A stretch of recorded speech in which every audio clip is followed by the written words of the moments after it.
Well, if we're not 6 feet apart, we have to keep our mask on at all times. People starting from different sides of lanes.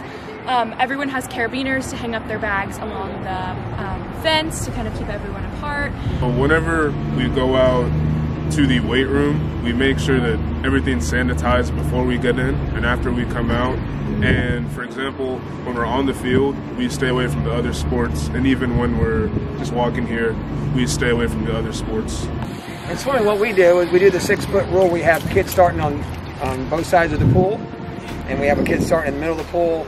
And then if we have to get in the same lane, we have one kid on the lane rope and one kid on the side of the pool, so they can stay 6 foot apart. And the divers are doing, we have them spaced out 6 foot. We have kickboards down every 6 feet, so they stay on the kickboard like on the line and just kind of go along and stay away from each other that way. I was a little surprised, but I was excited because this is my senior season, and it was exciting that I would actually get to swim. I was happy. I'm a coach. I've been coaching 37 years, and I was lucky last time it happened because we got through swim season and soccer season, so I didn't really miss any of my sports. So yeah. I really was happy, mainly for the seniors to get an opportunity to participate their last year. No, I thought that when they made the decision that we weren't going to get to swim or do any sports, but excited that we can. I personally did not think that they were going to do it just because of all of the school, like having to skip days and everything. I felt happy, but I was also skeptical on whether it would work out and whether we would actually have our whole season. I thought they would. As soon as they opened school up, I thought if it was safe enough to go to school, then it was safe enough to do athletics. And I know that it is a risk, but I think our kids are disciplined and do the right thing, and I think we can do this. I feel like we could do more with the temperature checks, not just that, but kind of ensuring that you haven't been around anyone that has COVID. I know we're filling out that form, but a lot of times people like forget to do that or things like that. Well, they got to keep their hands clean. We have sanitizing solution by the water. They're supposed to sanitize their hands each time. Wear their masks as much as possible. I know they can't wear it in the pool.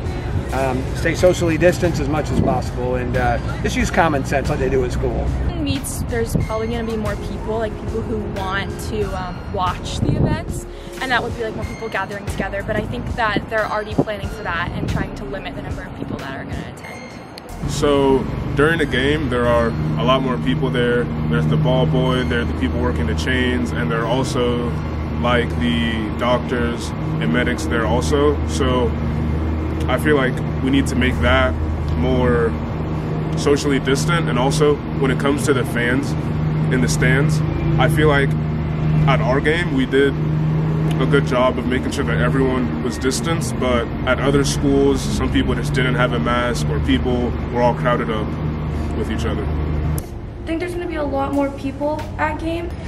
Well, when the meets start, we're going to have both teams here with timers and with scorekeepers, so it's going to be a lot more difficult to find ways to keep the kids, 6 feet apart from. So there are going to be some challenges, and we've already talked about some things we're going to do in order to handle that. No, my mom was in touch with the coaches, and she trusts them and knows that if they feel safe, then I should be okay. At first they did, because they didn't know whether the schools would be able to handle sports coming back. But after the first week or two, I kind of explain to them how it is going to work out and how they're taking every precaution that they could possibly take. So I don't really want to swim in college, but I'm sure for younger kids who are trying to get recruited in their junior year that this would be a challenge for sure. So right now, most of the camps that would be going on during the weekends right now, they're all canceled. Schools can't really send out scouts now to games, because what if that scout were to get the virus and then come back to the university? And it also makes coaches coming to games a lot more difficult.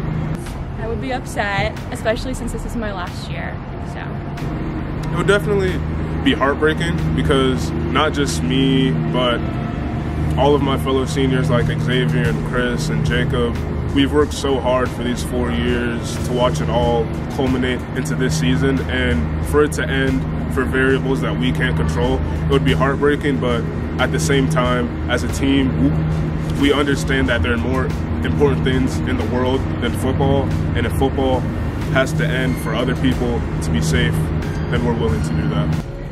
Yeah, I think we didn't have as much this year. We normally average between 70 and 80 kids trying out. Well, usually I don't even cut, so we have normally 70 or 80 kids on the team. This year we have right about 50, so you can see there's 20 or 30 kids that decided not to do it.